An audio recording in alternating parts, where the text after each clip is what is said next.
Hello everybody, my name is Simona, and in today's video what we're going to do is we're going to go over everything you need to know before visiting London. In my opinion, as someone who had visited London for the first time, these are the things you're going to want to know, you're going to want to see, and you're going to want to keep in mind before you head off for your travels. Also, I vlogged my entire trip through London, so I'll leave a link down in the description or I'll put it somewhere on the screen here so you can take a look at my London travel vlogs. We did 3 days in London, then we went off to Paris, Belgium, and we finished in Amsterdam. All of them were vlogged every single day and we'll be uploading them slowly, but as the London travel vlogs came to an end, I thought it makes sense to upload this video now with my tips and tricks and a little bit of advice on anybody who's looking to travel to London. I just want to preference at the end of the day, this is my personal opinion. This is my tips and tricks. If you do something different, if you don't agree with anything, please feel free. I'll even pin a comment down below so people can start a thread of their tips and tricks, of their advice on what they would do or what they do when they visit the city. This was my first time in London, but I have traveled to Europe many, many times. My family is from Italy, so I've been over the pond many times. So a lot of these tricks are universal to going to Europe. However, the ones I am putting today are very London specific. So let's get started. My first tip is about where to stay. When you're going to pick a hotel in London, you have to keep in mind that London is a pretty expensive city. My recommendation on where to stay, though, I'm not going to give specific recommendations on hotels because obviously I don't have the scope. However, I will say when you are picking where to stay in terms of location, you definitely are going to want to stay within central London or somewhere on the subway/tube line. You're going to want to have that time saved in the morning so you can actually go out and enjoy your trip and not have to worry about getting to and from every single day, an hour, 30 minutes. It does add up and you want to enjoy the city as much as possible. We ended up staying at a travel lodge, and our travel lodge that we stayed at, it wasn't the best hotel. However, it was in a really awesome location. We were about a 5-minute walk from the Tower of London and the Tower Bridge. So we were essentially right where we wanted to be. We could walk to almost anything. And we were saving a lot of time every single morning just being able to walk out of our hotel and start the day. The next thing is what to do and how to spend your time. London is a major city. There is a ton to do. There is so much every single place you look. You're gonna want to do another thing and add another thing to your list. And that was kind of the problem that we ran into. So here's my biggest tip when you're figuring out what to do when you are in London. It is leave time to do nothing. And what I mean by that is you can't do everything, and if you try and do everything, you're not going to enjoy things as much. There is too much to do, too much to see, and especially if you're there in a short period of time, do not overplan your day with attractions and museums and sightseeing. You really just want to give yourself a couple hours every single day to just wander around and explore the city. Plan your days, make sure you're seeing your top attractions that you want to see, but at the end of the day, give yourself time to just wander, to just relax, and to just enjoy the city. However, here are some attractions and museums and recommendations that I would give based on my experience of going to London. The first one is the Sky Garden. So the Sky Garden offers 360-degree panoramic views of the entire city. It is essentially a mini botanical garden in the sky, even though it's quite big, but I guess the botanical garden side of it is on the smaller side, that houses a bar where you can go get a bottle of wine, get a couple of drinks with your friends, sit down and enjoy, or you can walk around and really take in the views of London. It's free, you can go take a look, you can spend as much time, there's no time limit to how long you can be in there,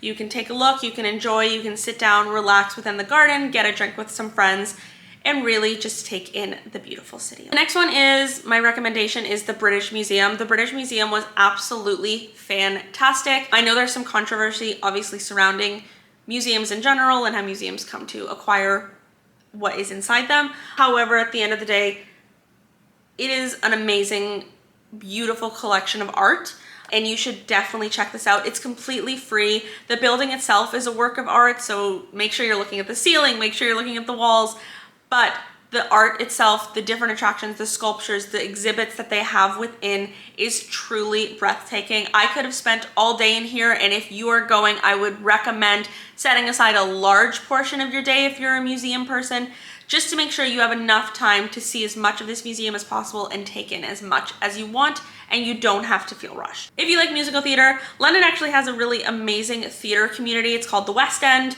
They have a ton of different shows on all the time. We ended up seeing The Lion King. It was absolutely fantastic. 100% would recommend. But if you're seeing it with someone, if you're a theater person and they're not, or maybe you guys aren't theater people, but you'd like to see a show on the West End, I would recommend going to see Book of Mormon if you're into dark humor. If you're not, avoid it completely.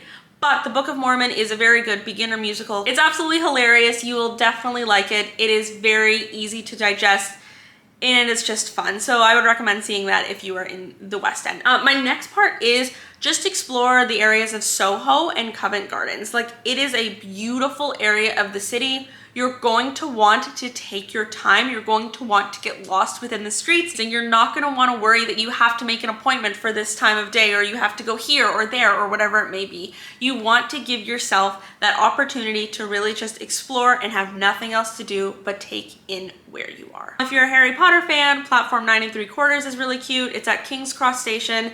It is a super busy station. Make sure you stay out of the way of the people who are actually traveling and need to go somewhere. However, they have a whole little area set up where they've created a platform 9 3/4. You could take a free picture. I'll insert something right here. As well as a whole little Harry Potter store where you can buy some memorabilia, and it's just a fun little experience for any Harry Potter fans. And the next one is just Oxford Street. It's just a fun place to go shopping. Just walk down. It is very different from the rest of London, in my opinion, from what I saw. It is a cute little place just to hang out. And more on the touristy side, I didn't love this place and I wouldn't necessarily go back, but it's something that you do have to see. Go check out Piccadilly Circus. It is beautiful. It is just a place where you can look at the giant TV screens on all the walls. It is a good mix of the modern and classic architecture that Britain has to offer. Let's go over how to book your attractions, how to book and plan your day. So the best part about London is a lot of the museums are actually free, and the attractions, you can get something like a combo ticket. So if you're going to something like the British Museum, the Natural History Museum, the Science Museum, those are all free exhibits that free museums that you're able to go to. You just have to book your ticket in advance. Just to make sure you get in that day. You can do walk-ins, but at the end of the day, if you book your ticket in advance, you're guaranteed to get in at that day at that time. Another thing I would recommend is if you're into doing a lot of various attractions and you plan on doing a lot of things within your period of being in London, I would recommend doing combo tickets. So these are tickets that cover 2 or more things. So if you just want to do, for example, the London Eye and a boat cruise, you can probably find a combination ticket that gets you both of those things for a cheaper price. If you're planning on doing more than that, I would check out doing something like the London Pass or different types of pass options that gives you access for a day or a couple days, whatever you choose, to a multitude of different attractions that you're able to choose from and do all of them if you have time and if you can. With that, and when thinking about booking, I would book every single one of my tickets in advance. I know I'm saying don't plan your day, leave time for being open. However, the things you really, really want to do, make sure you book tickets for yourself in advance, because a lot of the times they either sell out or there's no room for that day, and then you're kind of scrambling, you're backpedaling, you're going against your plans, and it's a little bit stressful. Go through all the attractions, figure out what you 100% would love to do when you're in London, and book those tickets in advance. It'll give you a time and make sure at the end of the day that you're going to get into that thing. So book everything in advance that you want to do. If you need to cancel something later on, as long as you didn't pay money for it, or if you can get a refund, I would recommend going about it that way. The next thing I want to talk about is how to get around. So there are obviously a couple ways to get around London. My personal recommendation, and again, this is personal, this is what I like to do, and if you're able to do so, I would 100% recommend walking everywhere. Walking the city, in my opinion, is the best way to fully immerse yourself, to see the city, to experience everything it has to offer. I think the next best thing is to take something like the subway if you need to get from point A to point B as quick as possible, and then walk and explore within that area. The subway and the tube system that they have within London, in my opinion, is actually really, really great. It's going to get you close to wherever you want to be. It's going to get you to the major attractions for the most part. You may have to walk a little bit, but it's going to get you a lot closer than walking from point A to point B. The best part of the subway, though, is it comes really fast, it's clean, and it's well taken care of. Again, I know this might be controversial and a lot of people don't like thinking about it and they don't like taking it, but those big touristy buses actually offer a lot of value for people visiting a city, especially if you're going for a small amount of time. What those tourist buses are going to do is essentially act as your transportation for the day. These buses get you exactly, for the most part, to and from these giant attractions. So if you're really just there for a short period of time, you want to see the little attractions as fast as possible, or if you just want to do one day and get all the attractions out of the way and then take the rest of the day exploring, going to museums, etc., this bus is going to do the trick, get you from point A to point B to point C to point D, etc. Obviously, Ubering and taxiing is an option, but at the end of the day, it's way more expensive than doing those three things. Last thing I want to cover is just my general tips that didn't necessarily fit under any sort of category. So I'm putting them all here as my general tips for traveling to London. Watch out for pickpockets. I found London to be a relatively safe city, but I've just, again, through my experience through traveling through Europe, I'm always really cautious. So if you're going to a place where you're going to be in big crowds, or you may be rubbing against other people, or you're just not familiar with your surroundings, I would 100% recommend getting some sort of fanny belt, a money belt, your purse, keeping it right in front of you, making sure all your possessions are on you in an area that you can grab and touch at all times. So don't put your phone in your back pocket or your pockets. Don't put your wallet in your pocket. Make sure everything is zipped up in some place that you have complete access to it at all times, just to be safe. It's better to be safe than sorry. The next one is bring an umbrella, bring a rain poncho. We found that our weather was pretty good. However, the weather in London is a little bit hectic. Like the first day we got there, it called for no rain, but it was continuously spitting the whole day. And it still said when we were looking, standing outside in the rain on our weather app, that there was going to be no rain. So bring an umbrella just to be safe, a tiny little one, stick it in a backpack, stick it in a purse. Just have it on you for the just in case scenario that you're caught in the middle of nowhere where you can't go inside anywhere, so you don't get absolutely soaked, especially if it's at the beginning of your day. That would suck. Here's a tip too. They use pounds in London. They don't use euros. So if you're going, even though you're going to Europe, convert your money to pounds and not euros. However, we found that every single place we were going to accepted our card, including the subway. The subway actually let us tap our Apple Pay to get on and off. So at the end of the day, you don't necessarily need cash. You don't need to carry cash, but this is a personal preference. Again, covering this, but reservations. Reservations are everything. Book dinners, attractions you want to go to, museums you want to see, shows, whatever it may be, make a reservation. A lot of the stuff, like I said before, is free, so if you need to cancel, you just have to make sure you cancel so somebody else can go in your place.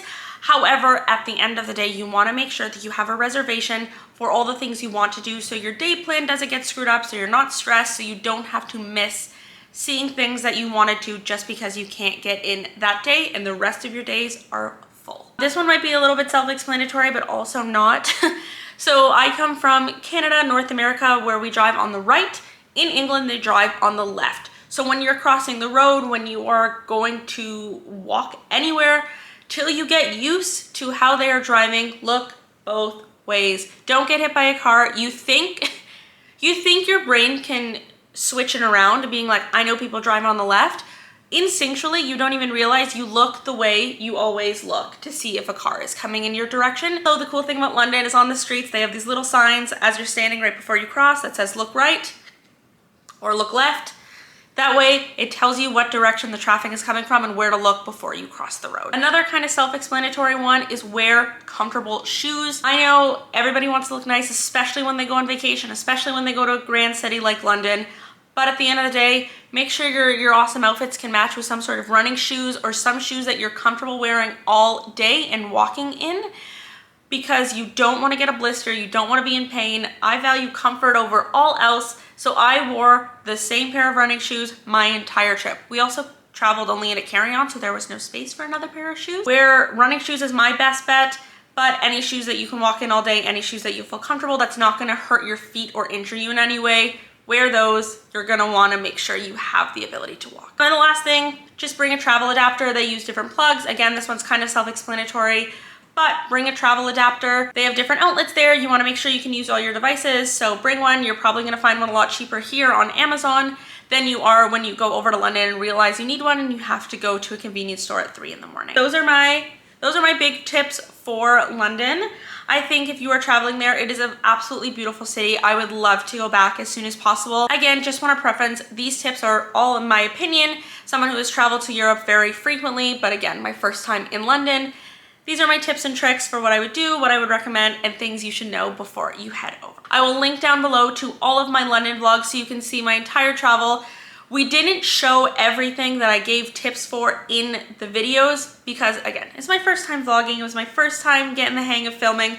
So we got either really bad clips or forgot to film entirely. But everything I mentioned, we did do. I will leave that link down below. Check them out.